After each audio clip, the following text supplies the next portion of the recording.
নমস্কার, আমি সুদীপ দাস। এই মুহূর্তে সবথেকে বড় খবর হলো যে আরবিআই পেটিএম পেমেন্ট ব্যাঙ্ককে ২৯শে ফেব্রুয়ারি পর থেকে বন্ধ করার নির্দেশ দিয়েছে। হ্যাঁ, আপনি ঠিকই শুনেছেন। তো এই যে নিউজটা আপনাদের কাছে শক মনে হচ্ছে, আমাদের কাছে শক মনে হচ্ছে। তো এখন আপনি ভাবছেন যে এটা কেন করলো, হঠাৎ কেন করলো আরবিআই, কেন পেটিএম পেমেন্ট ব্যাঙ্ককে বন্ধ করে দিল? দেখুন, পেটিএম পেমেন্ট ব্যাঙ্ককে বন্ধ করে দেওয়ার পেছনে কারণটা আরবিআই দেখিয়েছে যে যে সমস্ত ব্যাংকিংসের নিয়ম আছে সেই সমস্ত তারা উল্লঙ্ঘন করেছে, ঠিক আছে?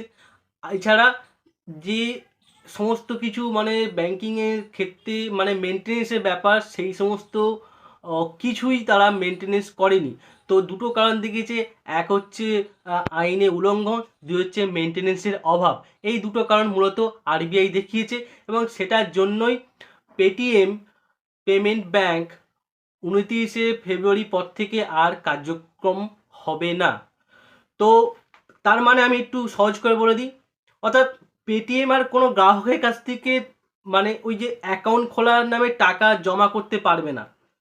কিন্তু এখানে একটা জিনিস বলা আছে যে যদি কোনো গ্রাহকের টাকা ওই পেটিএম পেমেন্ট ব্যাংকে থেকে থাকে তাহলে সে ওই টাকাটা খরচ করতে পারবে, কিন্তু নতুন করে টাকা ঢালতে পারবে না পেটিএম পেমেন্ট ব্যাংকে।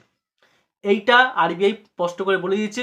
আরেকটা ভালো খবর হচ্ছে যে এক্ষেত্রে ইউপিআইকে ছাড় দেওয়া হয়েছে, অর্থাৎ পেটিএম যে ইউপিআই আমরা যে অনলাইনে ট্রানজ্যাকশন করি মোবাইল টু মোবাইলে, আপনি দেখেছেন স্ক্যান করে, বা হচ্ছে একটা আইডি থাকে ইউপিআই আইডি, সেক্ষেত্রে ছাড় দেওয়া হয়েছে।